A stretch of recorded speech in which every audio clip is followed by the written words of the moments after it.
Watching the third lesson on 3D shapes. In this lesson, we'll be reviewing how to calculate area and perimeter of two-dimensional shapes. So you may be asking yourself, why are we talking about two-dimensional shapes when the unit focuses on 3D shapes? Well, when we're calculating surface area and volume, you need to understand what perimeter and you need to understand what area is in order to calculate the subsequent values, such as surface area and volume. So,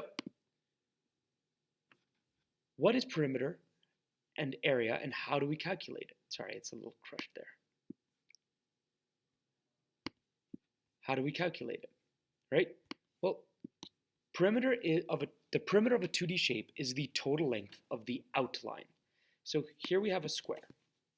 Now, hopefully you know that a square has all equal sides, right? So if this side length is 4, this must be 4, this must be 4, and this must be 4. And so because all sides are 4, the perimeter is the total length of the outline, right? So 4 plus 4 plus 4 plus 4, or 4 times 4 in this case, which would make it 16, right? So that would make it the perimeter. For almost all 2D shapes, you can just add up each side length, right? For this one, we have 2, so it would be 2, 2, 2. Oh, that's too far over there, but 2. That works over there. That would make it, right? That would make it 2, 4, 6, right? 8. So now we have 8 as our perimeter. Here we have 4, 2, 4 naturally, and 2, right? So that's 4, that's 8, and that's 12. So we'd have 12. And this one's 4, and because this is the same as that, it's isosceles, that's 4, right?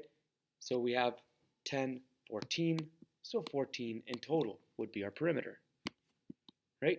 The exception is the circle. For every other shape, all you would have to do is find out what this length is, and this length is, or just find out the length of every side, and you can calculate the perimeter. Circles, however, are the weird exception to the rule. There is a formula you need to know, unfortunately. That formula is 2 pi r. Now, another thing you might have seen is d times pi, right? You may have seen d times pi, and that works fine as well. So what is pi? Well, pi is 3.14. I'm not going to go into why it's 3.14. That's a long story, but all you really need to know is that pi is 3.14. What is r? Well, r is our radius. Radius is the length from the center of the circle to its edge. From the center to its edge, right? So to calculate perimeter, you take 2, multiply that by pi, and multiply that by r. Well then, didn't I say there was a d as well? D times pi? Well, the reason why d times pi also works is because d stands for diameter, and diameter is the line all the way through the center of the circle. And so if radius is half, then diameter is equal to 2 pi, or sorry, 2r, right? So we just get rid of the 2r, replace it with the d, and we get d times pi. Now, I don't care which way you do it, as long as you're consistent with it, right? If you're going to use 2 pi r, do 2 pi r. If you're going to use d times pi, do d times pi. So, as we mentioned before, diameter or equals 2r, or 2 times the radius. It's a line through the center of the circle. So, for these questions, practice doing the perimeter on your own, right? Try and find the perimeter of each of these shapes. Now, this one might trick you, so just be very careful about that, all right? So be careful about that one, but try and find the perimeter of each shape. Area. What is area? Well, area is the amount of space the shape takes up. It is usually calculated by multiplying the length of the base by the height. Now, the operative word here is usually. It's not always the case, and I will show you the exceptions, right? So base times height. So for example, we have a square. Again, if it's a square, this side must also be 7, right? because it's a square. All sides are the same. So we have the base, 7, times the height, 7. 7 times 7, 49. And as a quick review, that is why numbers are said to be squared. If you say 7 squared, it's because it's 7 times 7.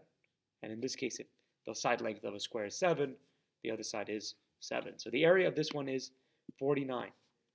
But you have to make sure you keep the units. 49 centimeters squared. In this case, we have 5 and 3. Again, the base is 5, the height is 3. So we go 5 times 3 equals 15 centimeters squared.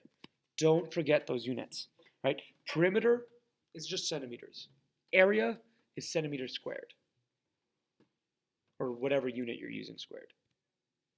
So what shapes do not follow the base times height rule? Well, we got circles and triangles. Circles have a different calculation called pi r squared.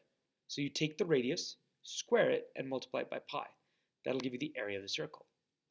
Triangles are base times height, but then you must also divide by 2. And so the reason for this, and I'll probably explain it later again, but if you take a square, and again, the area of a square is base times height, well, if I make a triangle is half a square, and so that's why you divide by 2. So find the area of these shapes, right? Find the area of this shape, this shape, this shape, and as a challenge, this shape. Now at first you might be thinking to yourself, how would I find the area of this? Well, if you look at each shape individually, right, this rectangle, triangle, and circle or semicircle, you should be able to find the length, the area of each shape, right? So take a moment to do this. We'll practice this in class. And that basically covers area and perimeter. It was relatively short because this is review. And then after this, we'll start doing actual surface area of 3D shapes. Thank you for listening, and we'll see you next lesson.